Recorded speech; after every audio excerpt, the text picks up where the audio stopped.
Evet, bismillahirrahmanirrahim. Herkese hayırlı akşamlar. Evet, kıymetli arkadaşlar, Osmanlıca yazabiliyorum derslerimiz. Bütün hızıyla devam ediyor inşallah. Yine sizlerle bir metin paylaşmış idik ve sağ olsun yine birkaç arkadaşımızdan yazılar geldi. Biz de onların yazdıkları üzerinden tahsilatlarımızı yapacağız hep beraber inşallah. Hem kuralları hatırlayacağız, hem yapılan hatalar üzerinden değerlendirmelerini yapacağız. İnşallah sizler de yazmış olduğunuz metinlerden veya buradaki yazılanlar üzerinden değerlendirmelerden yola çıkarak hem bize katkı sağlayacaksınız hem de sizler de bu konuyu biraz daha kavramış olacaksınız. Yan tarafta yorumlarımız açık olacak. Sizler de buradan inşallah yorumlarınızı yazabilirsiniz, değerlendirmelerinizi söyleyebilirsiniz. Evet arkadaşlar, Mesnevi'den bir hikaye sizlerle paylaştık. Haddini Bil isimli. Tabii ki bu metinlerin herhangi bir maksadı yok. Sadece buradaki yazılan yazıları Osmanlı Türkçesiyle nasıl yazabiliyoruz? İmlasını anlamaya çalışıyoruz, öğrenmeye çalışıyoruz. Bütün derdimiz bu. Onda enter parantez mi diyorlar? Parantez içi inşallah söylemiş olalım. Evet. Şimdi ilk yani bir arkadaşımızın yazmış olduğu metin. Onun üzerinden değerlendirmemizi yapacağız. Metnimiz neydi? Haddini bil. Had kelimesi evet. Tabii ki arkadaşlar, yani, katılmakta hiç problem yok. Her birisi zenginlik katacaktır. Yeter ki takip ederken önünüze bir kalem ve kağıdınız olsun. Size bir taraftan ufak tefek karalamanızda fayda var. Hem hattı yazıları görmek açısından hem de, Rika'yı öğrenmeyi de pekiştirmesi açısından önemli. Çünkü bu anlatılan konuların her birisi hem yazmaya bakan taraf var hem okumaya bakan taraf var. Yazabilen zaten okuyabilen demektir. Okuyan da yazmaya ciddi manada aday demektir. Sadece el alışkanlığından kaynaklı bir mesele gündem olur. Evet. Had kelimesi arkadaşlar Arapça bir kelime olmak hasebiyle burada isterseniz şedde koyabilirsiniz. Çünkü had kelimesinde 2 tane dal harfi var. Haddini derken mesela şeddeli ek aldığında o harf açığa çıkıyor ama yazarken biz Arapça kelimelerde şeddeli olan kelimelerin şeddesini koymak zorunda değiliz. Bu bu tarzdaki illetli olan harfler kelimeler için de geçerli olabilir. Yani bazı kelimelerde ne vardır? 2 tane mesela burada olduğu gibi dal harfi vardır ama siz bunu göstermeyebilirsiniz şedde anlamında. Yazarken de burası önemli. Hani göstermediniz diyelim. Ama yazarken ben haddini dedim. İşte şunu burada bir tane daha y var. Bu şekilde yazalım demeyelim. Çünkü o zaman o yani teknik anlamda doğru olur. 2 tane dal var çünkü orada ama kullanım açısından böyle bir usul yok. Dolayısıyla biz ne yapacağız arkadaşlar? Burayı evet bu tarzı kullanmayacağız. Ama diyelim ki bu kelime tahdit yani farklı bir baba geldi. Burada koymadık. Şuradaki D çıktı. Yani şuradaki gösterdiğimiz gibi yazdık ama biz bunu mesela ki tahdit yazıyoruz. Burada arkadaşlar kalıp gereği nedir? Araya harf de girdiğinden dolayı tef'il kalıbında orada bir y var gelmek durumunda.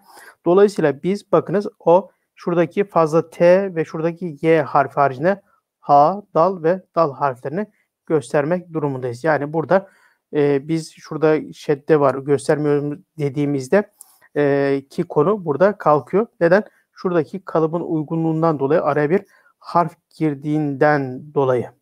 Bunu dikkat edelim. Evet. Haddini bil. Haddini derken mesela haddini bilsin dersek o olduğu için bunu neyle? Nun harfiyle yazacaktık. Yani şuradaki nazal nunu şu şekilde haddini. Böyle yazarsak o'ya gider. O haddini. Ama bu şekilde nazal nu yazarsak sen haddini. Dolayısıyla buradaki nazal nun nun ayrımı nedir? Çok önemlidir. Sen ise nazal nun geliyor. O ise normal nun harfi geliyor. Bu da yine hani nazal nunun nerelerde kullanıldığıyla alakalı kuralı hatırlarsanız ikinci tekil ve çoğul şahısların ikinci tekil ve çoğul şahısların mülkiyet ve fiil eklerinde kullanılıyor idi. Evet, haddini bil. Burada herhangi bir problemimiz yok. Tabii hattan kaynaklı olarak şunlar var arkadaşlar. Burada hani ilk başlayan birisi şu sondaki lam harfini tam böyle muhatap olup kavrayamayabilir. Ola ki şu şekilde hani lamın kendi çerçevesinde çizecek olursak biraz daha kısa.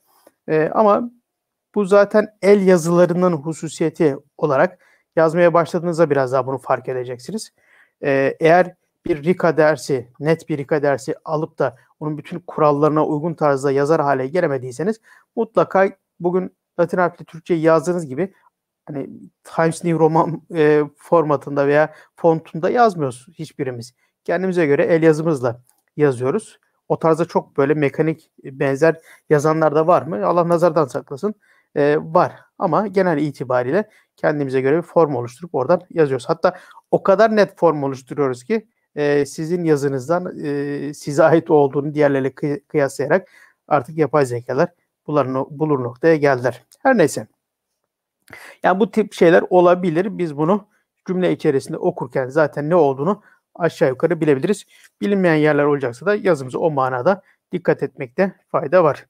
Evet, bu değerlendirmeleri bu metin üzerinde yaptığımız için şimdi burada konuşuyoruz. Zaten arkadaşımızın kim olduğunu sizler de bilmiyorsunuz. Dolayısıyla herhangi birisine bir şey demiyoruz. Sadece metin üzerinden. Yani hata yapmış olmak bir cihette güzel ama hatasız hale geleceği zaman içerisinde yapılan hataların her birisi bize doğruyu öğrenmeye götürecek hususlar. Evet, burada fare ile deve var metnimize. Kusura bakmayın, biraz nezle olmuşum. İnşallah rahatsız verecek dereceye ulaşmaz. Fare.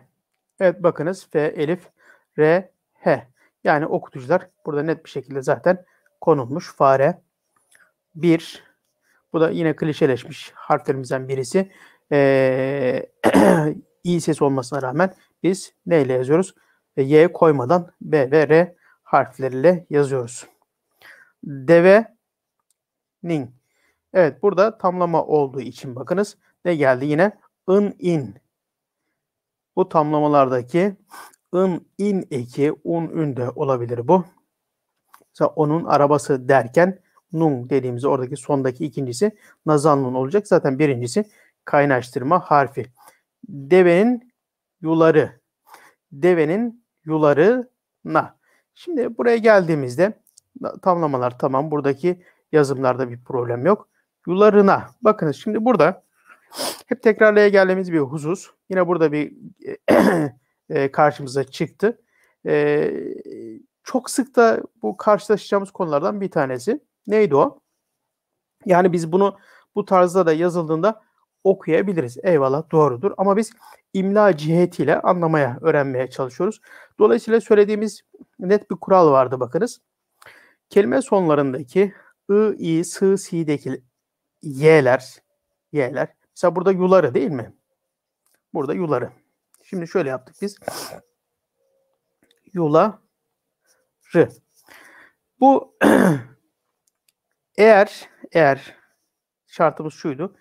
Kendisinden sonraki harfe birleşmeyen harf ise burada olduğu gibi ne yapıyordu? Ek almaya devam ettiğinde şu şekilde y'yi muhafaza edip şöyle yazılıyor. Yularına. Bu ı ile bitmeseydi bile bu tarzda y ile başlayan bir ek veya o i sesinden oraya bir harf istiyor idiyse bu y'yi biz yine ne yapacaktık? Koyacaktık. Çünkü kendisinden sonraki harfe birleşmeyen harfler ek almaya devam ettiklerinde kendi içinde bulunmuş olduğu mesela ne buradaki hece? R. Na. Yani şurada bakınız sesliyle bittiği için yani açık hece olduğundan dolayı buraya ne geldi? Y'yi koymak durumundayız. Şurada olduğu gibi. Dolayısıyla şurada bir Y'ye ihtiyaç var. Şu şekilde. Evet. Yularına diye bunu ne yapacağız? Yazacağız. Yularına yapışmış. Evet. Burada bir problem yok. Sesler gelmiş. Ekmişmiş. Bunlar artık kalıp klişe olduğundan dolayı herhangi bir şey gelmiyor. Mim ve şın geliyor. Ekler kısmında bunu görmüş idik. Geriye dönük bakılabilir. Yapışmış. Onunla. Bakın. Onun in olduğu için ne yaptı? Onun ile ama ne yaptık? Onunla diye bağladığımızdan dolayı lam ve he ile birleştirdik. Yine şurada bakınız. Kef'ten sonra lam veya yine kef gelirse kef harfi şu şekilde birleşiyor. Arkadaşımız güzel yapmış. Eline sağlık. Şu şekilde bakınız. Bir yuvarlak çıkıp lam harfi yukarıya gelip he ile ve kefi de keşidesini şuraya yukarıya koyuyoruz. Evet. Onunla birlikte. Gayet güzel bir lık olsaydı kap olacaktı. Lik olduğu için kef geldi. D, da hepsi böyle. T, ta da olsa. Biz mesela ne diyoruz? Birlikte diyoruz ama nedir? Bizim ekimiz dal ve h olduğundan dolayı her halükarda bu şekilde yazmış olacağız. Gidiyordu. Gidiyordu. Kelimenin kökü gitmek ama burada da yine yumuşamalar oluyor ve T burada dala döndü. Bakınız yine burada diğerlerinden farklı olarak şimdiki zaman ekinde burada bu ekleri kullanmak durumundayız ve ıyor şeklinde geldi. Evet. Herhangi bir problem şimdiye kadar yok. Gidiyordu. Gidiyordu ya. Evet. Aynı şekilde bakın. Yine gidiyordu ya. Gurur. Arapça bir kelime arkadaşlar. Gurur, fuul kalıbında bakınız. Birincisinde herhangi bir okutucu yok. Çünkü kalıp böyle geliyor. Fe, ayn, vav, lam şeklinde. Biz de bu tarzdaki kelimeleri o kalıp içerisinde bu şekilde yazmış oluyoruz. Gurur ve kibiri. Biz bugün telaffuzumuza kolaylık açısından daha önce de konuştuk hatırlarsanız. İlim, fikir, zikir gibi kelimeleri ne yapıyoruz? Sondan önceki harfin önüne bir i koyuyoruz. Aslında bunlar nedir? Kibir. Yani orada b'den sonra i yok. Mesela kibiri dediğimizde bugün bir Word dosyasını açın yazarsanız kibiri deseniz onu mesela kabul etmez. Biz de zaten o şekilde okuyamayız. Adamın çok ilimi vardı demeyiz. İlmi var deriz veya benim bir fikrim var deriz. Fikrim var kullanılmaz. Kendi başına kullanıldığında bu tarz tercih ediyoruz ama genel itibariyle Arapça kelimeler 3 harften müteşekkil sülasi mücerretleri ve bu şekilde farklı telaffuz edilebilirler. Mesela şükür, fikir, efendim akıl, akl gibi, hüsün gibi mesela farklı şekillerde telaffuz edilebilir. O da o babda gelmesi tamamen lügatlardan öğrendiğimiz, semai dediğimiz kısma giriyor. Biz onu o şekilde öğrenerek geliriz. Kibir niye böyle geldi? Bu şekilde gelmiştir. Biz onu bildiğimizden dolayı bu şekilde yazarız ama telaffuzu da ne yaparız? Kibir diye okuruz. Bu bilgi semai dedikleri yani kulaktan duyarak öğrenilecek konuşa konuşa veya lügatlar marifetiyle veya kitaplar marifetiyle öğrenilecek. Evet. Gurur ve kibri. Bakın burada da B'den sonra herhangi bir şey yok. Kibir. K-B-R. Evet. Ve kibri de kendi şunu arkadaşlar şöyle y'nin var olduğunu gösteren bir yukarıdan aşağıya ne yapıyoruz? Diş koyuyoruz. Bu y'nin dişi. Yoksa altta nokta var ama y'nin orada teknesi gözükmez. Kendisiyle burada kendisi ile hatırlatalım. Kendisi ile. Bu şekilde değil mi aslında? Ama ne yapıyoruz? Bu tip birleşmelerde ile, ise, idi, imiş gibi herhangi bir kelimenin arkasına bunlar gelirse ve birleştirmek durumunda kalırsak şuradaki y ve elifi ama şuradaki elif ve y'yi ne yapıyoruz? Düşürüyoruz ve kendisiyle tarzında yazmış oluyoruz. Bunu da hatırlayalım. Evet. Kendisiyle birlikte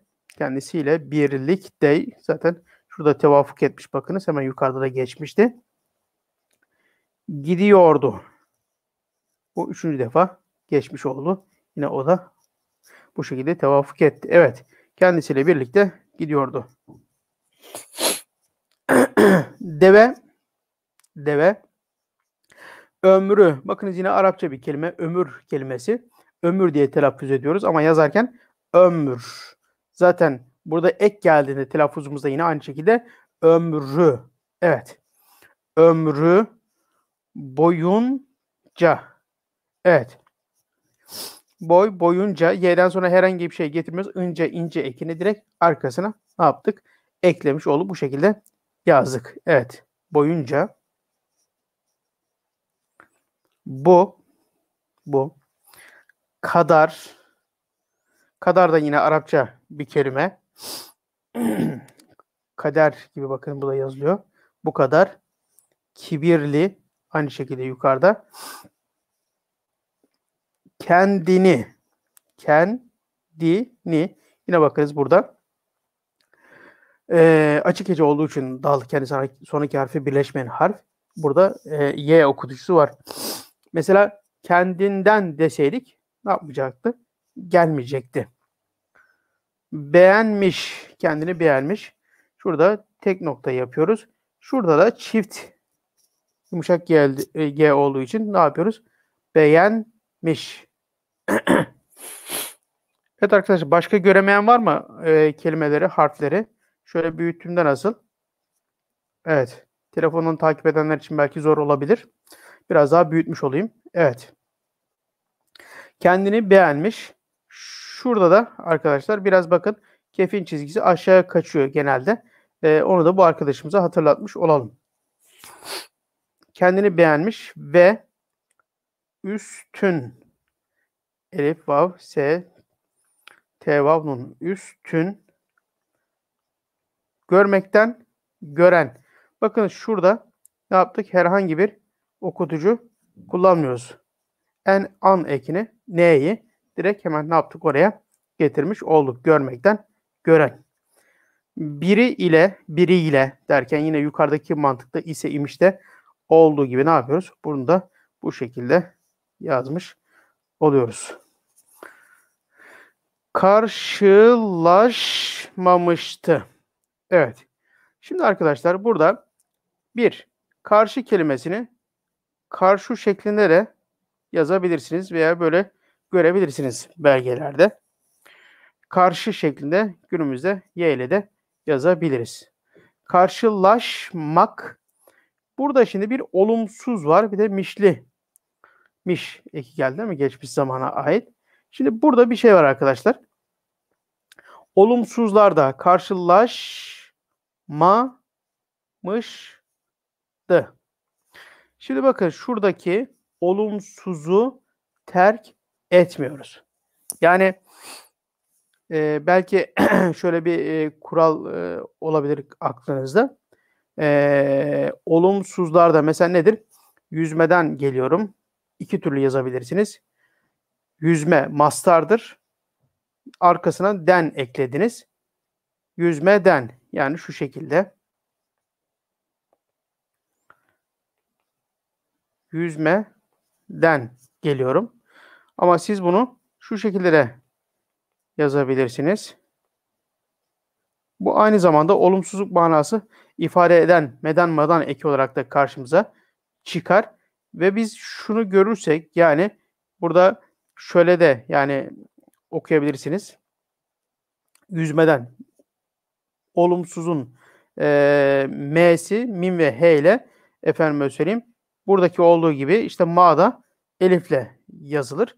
Şuradaki alttaki h'siz olan da olumsuzluk manasının varlığını ilk bakışta görüp ona göre bu yüzme işini yapmadan geliyor manasını çıkarabiliriz. Ama bu h ile de yazılabilir.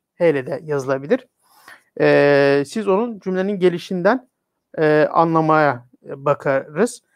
Fakat bunun haricinde yani meden madan diye bir ekimiz de var. Ama Bu şekildeki olumsuz olan farklı efendime söyleyeyim kelimelerde veya farklı şekillerde bunu terk etmek gibi bir kural yok arkadaşlar.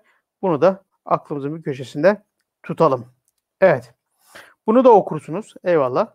Yani nasıl yazsak? Daha önce de söyledik. Yani farklı İslam coğrafyalarında Müslümanlar kendi dillerini ne yapmışlar?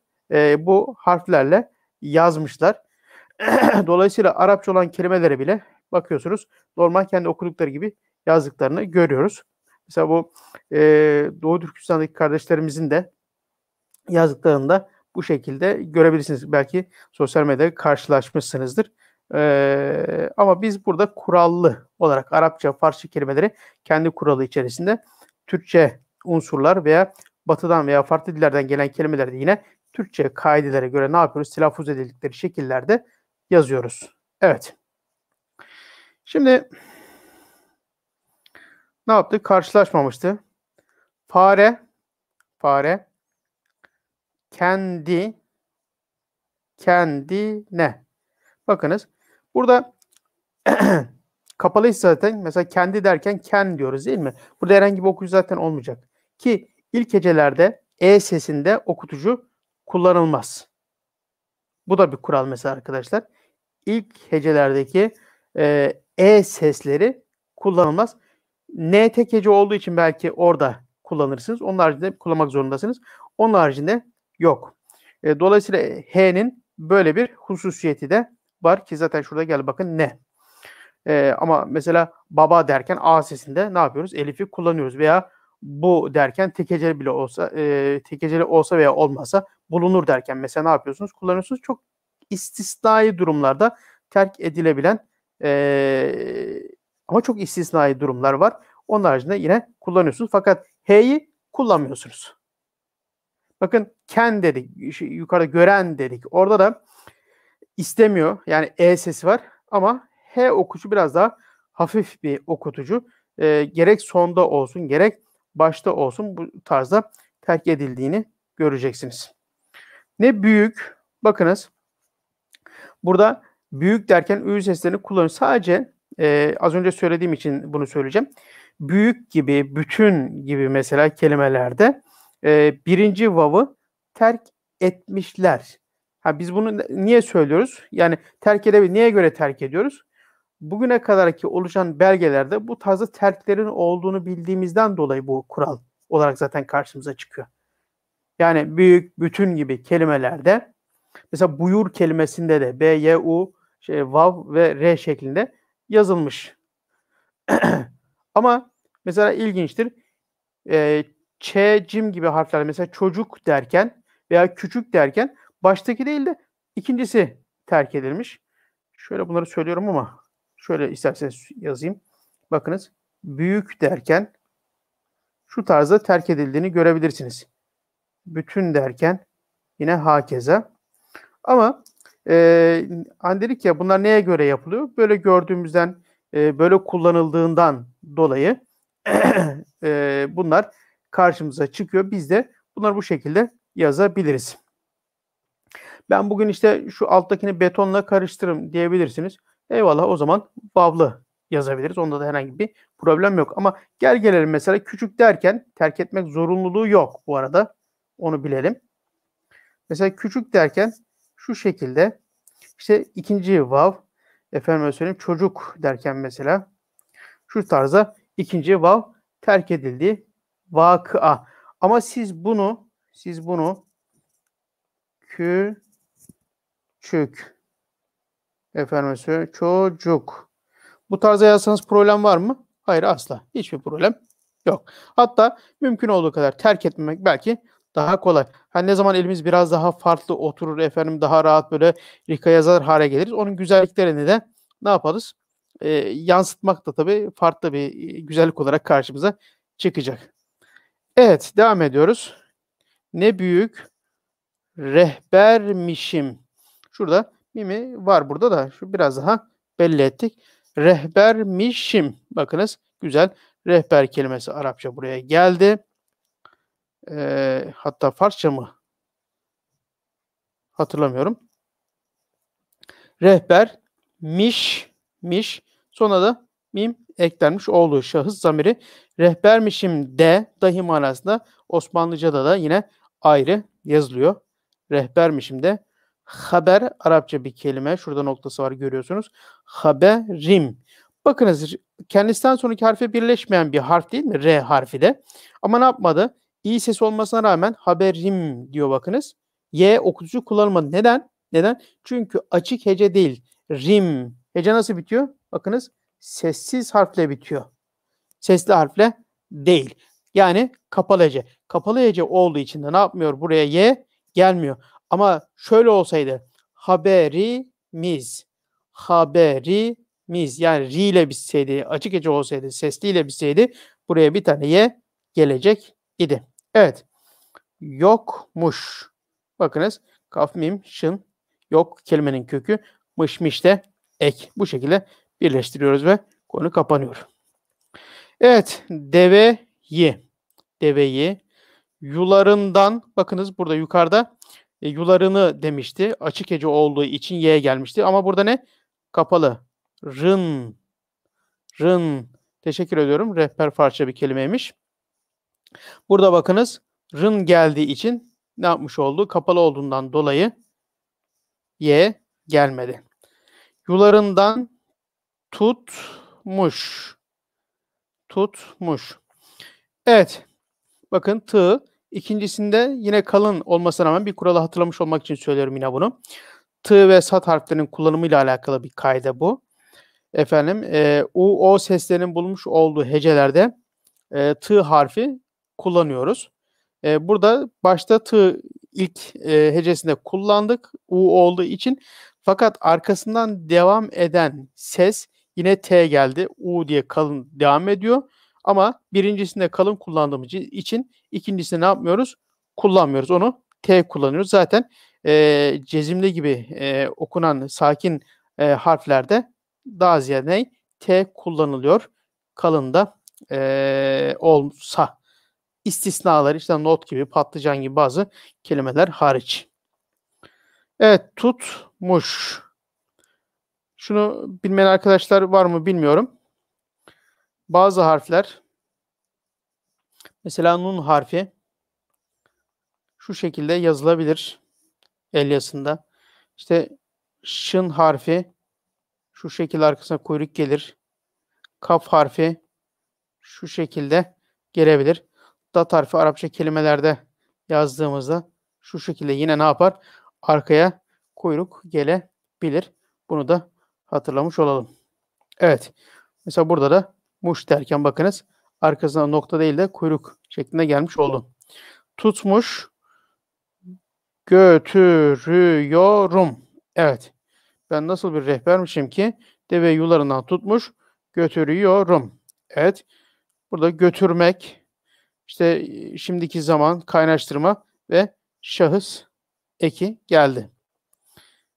Diyordu, demek bazı kelimeler Osmanlıca'da ilk hecelerindeki E sesleri Y ile gösterilir. Bunlardan bir tanesi de demektir.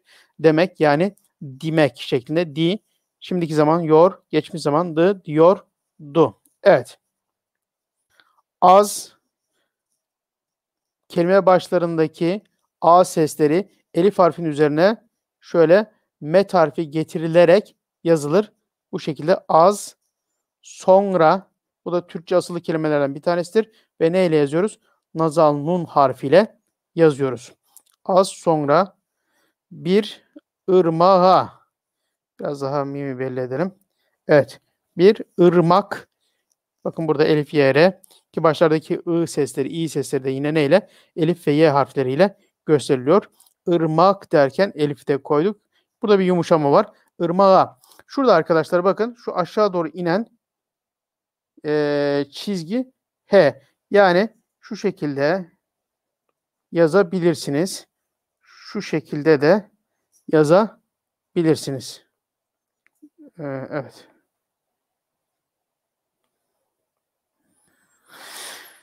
Evet. Irmağa çıktı. Çıktı. Bakınız çıktı diyoruz ama ek dal ve y'den ibaret olduğu için tı da olsa dal ve y ile yazıyoruz. Irmağa çıktı yolu. Kelime yol ama bir kural daha. Kelime sonlarındaki u, ü sesleri ve eklerdeki kelime sonuna gelen ek olan u, ü sesleri ve eklerdeki u, ü sesleri neyle yazıyordu arkadaşlar? Y harfi ile yazılıyor.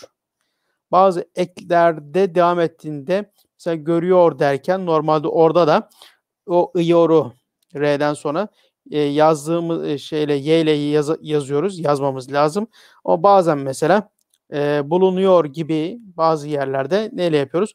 Vav'la da nundan sonraki kısmı yazabiliyoruz. Ama şu net bir kuraldır. Bakınız yol yolu, gördü, oldu, efendim söyleyeyim, bu mu gibi bütün eklerdeki o u, ü seslerini Y harfiyle yazıyoruz.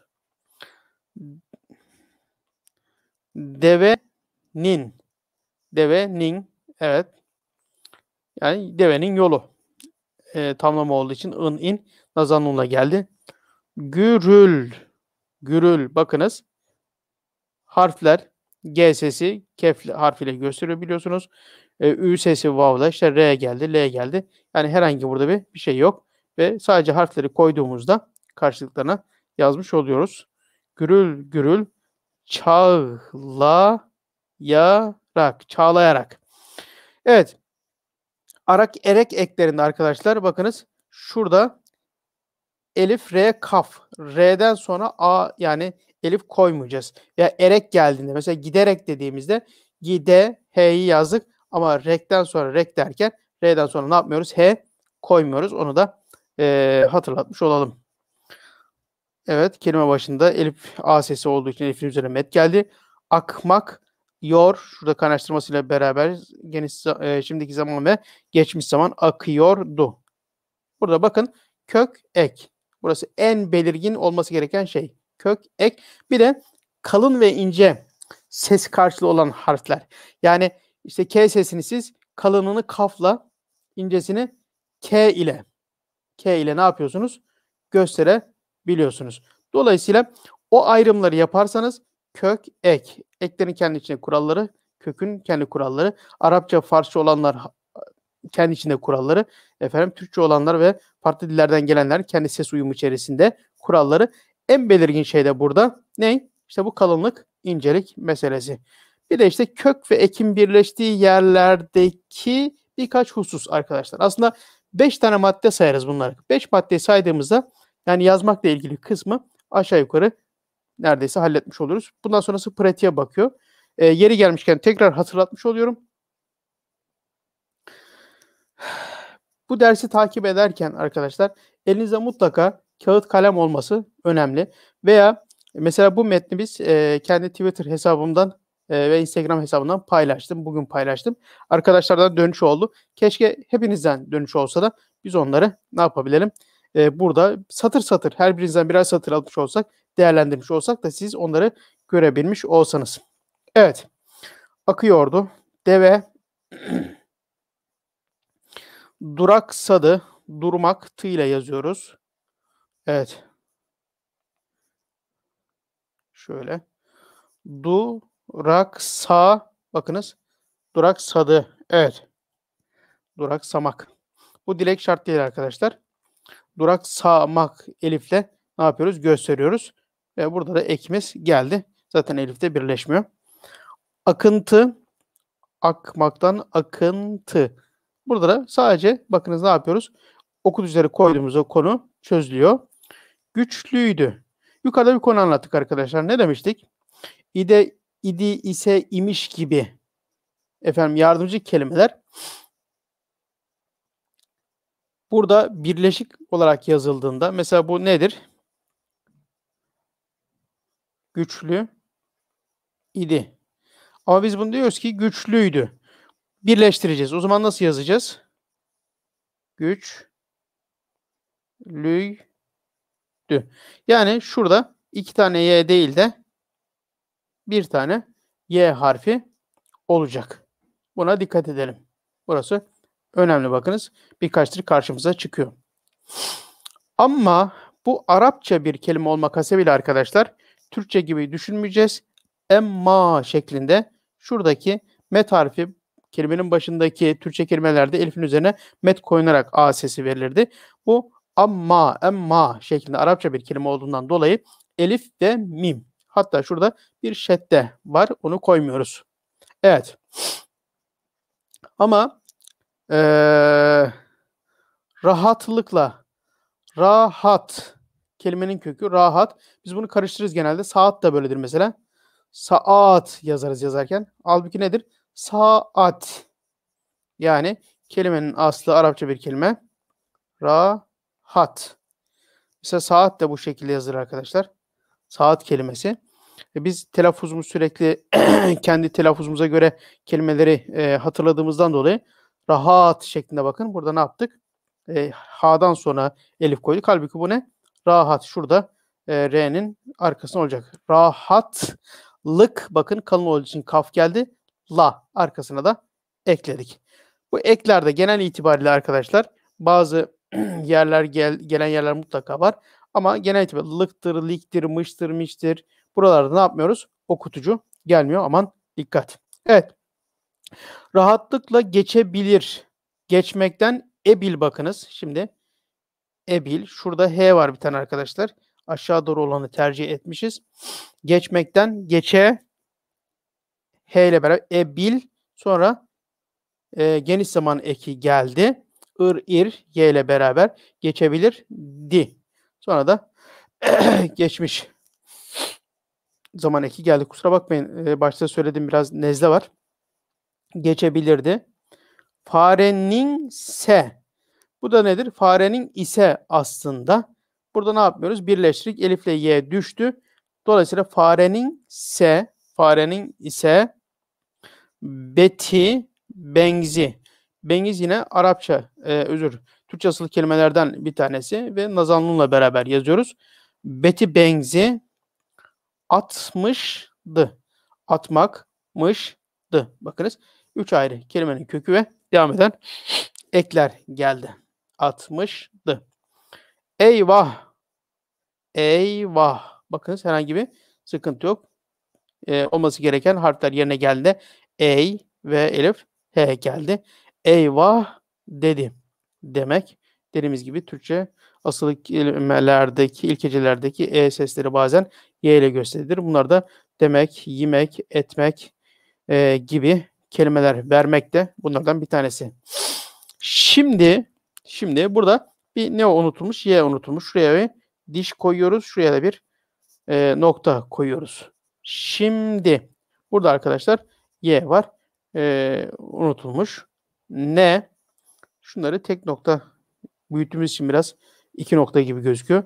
Ne yapacağım? Bakınız acak ecek. Yapmak acak ve şahıs eki. Yumuşamalar geldi. Yapacağım. Evet. Formül bu arkadaşlar. Yapacağım. Deve az önce. Sonra gibi önce de yine Türkçe asıllı kelimeler ve nazal nun harfiyle yazılır. Sonra. Anadolu'da bu tarzda telaffuz kullanılıyor biliyorsunuz. Telaffuzu yakalayabildiğiniz oranda da bunlar kalıcı olur. Yani fotoğrafik hafızaya da alabilirsiniz ayrı konu ama şeyden de telaffuzdan da yakalayabilirsiniz. Hani Arapçalar için söylüyoruz ya Türkçeler için de bu tarz kelimeler için böyle. Önce, sonra, beniz, bakın enseri, deniz gibi kelimeler. Evet. Devam ediyoruz. Gurur geçmişti yukarıda. Arapça bir kelime. Gururun.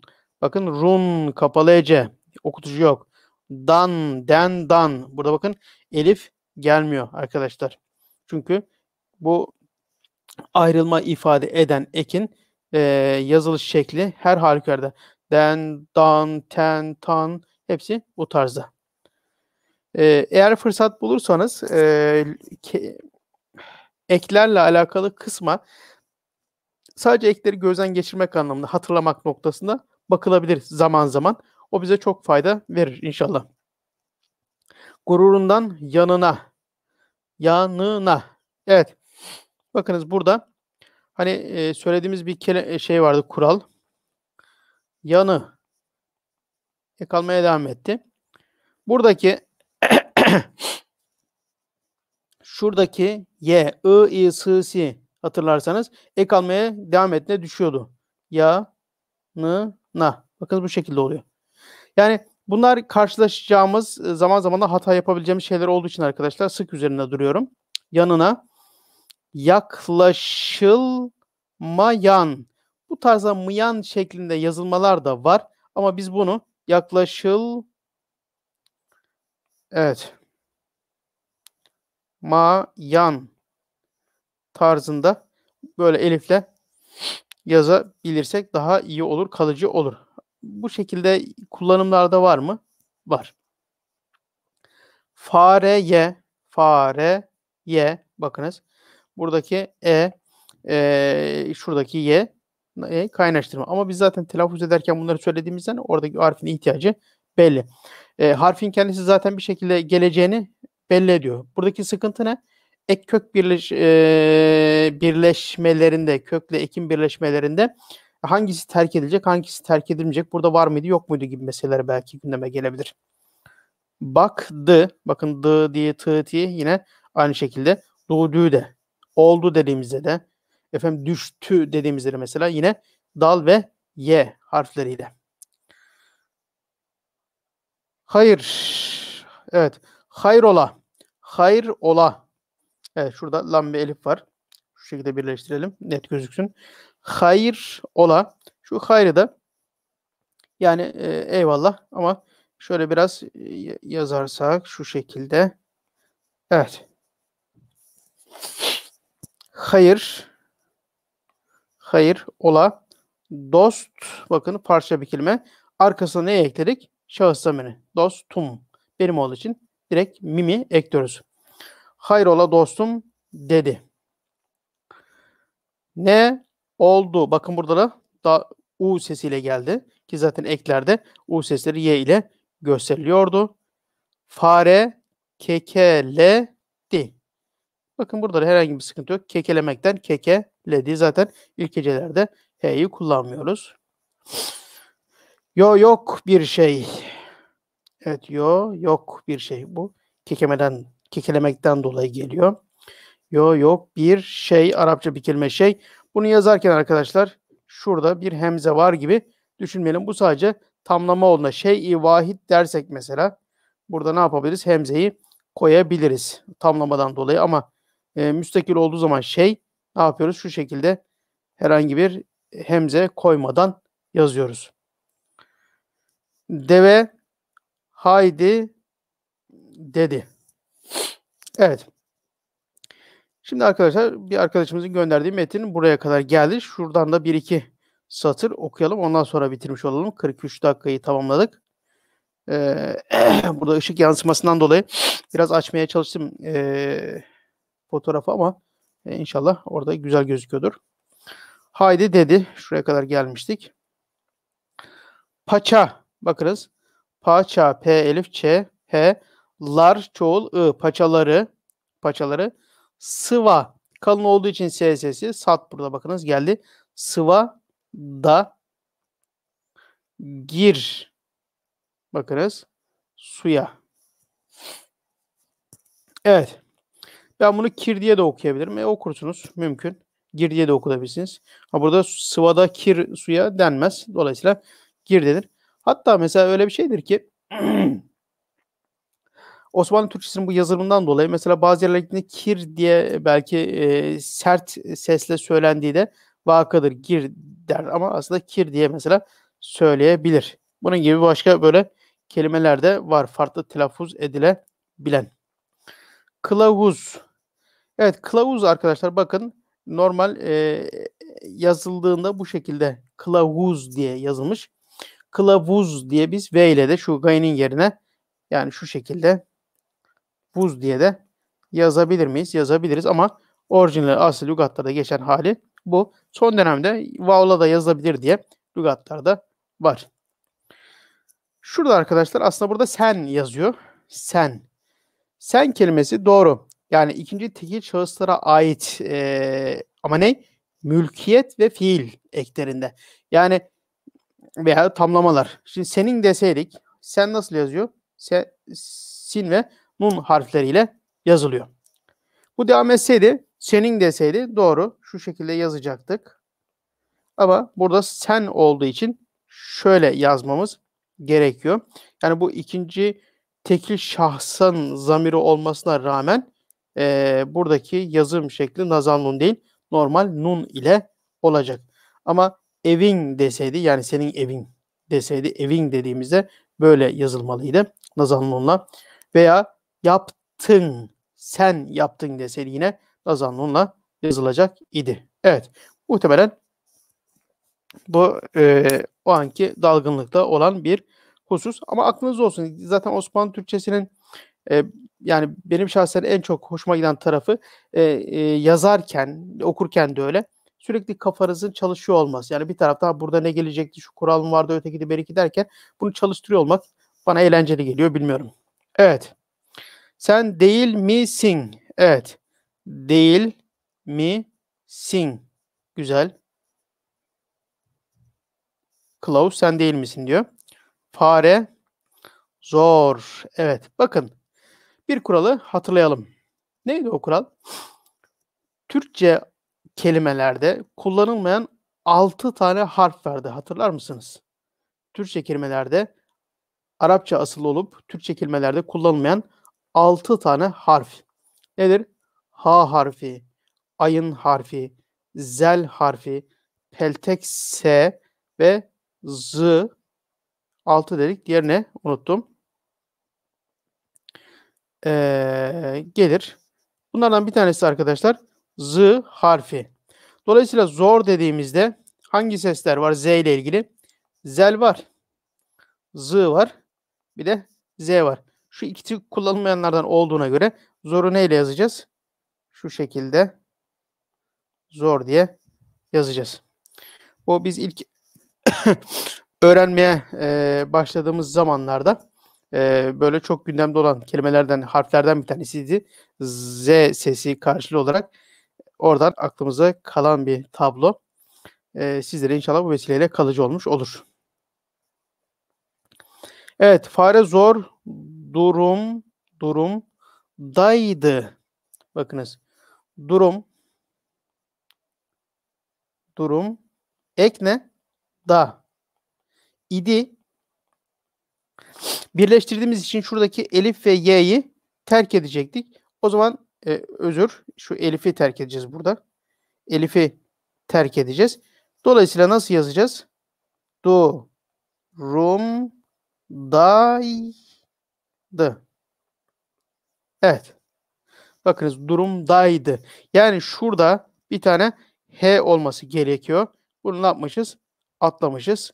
Ekte olduğundan dolayı bunu ne yaptık? Buraya koymuş olduk. Evet, az önceki hatırlamadığım harf dat harfiymiş arkadaşlar. Arapça asılı olup Türkçe asılı kelimelerde kullanılmayan harflerden. Evet, durumdaydı.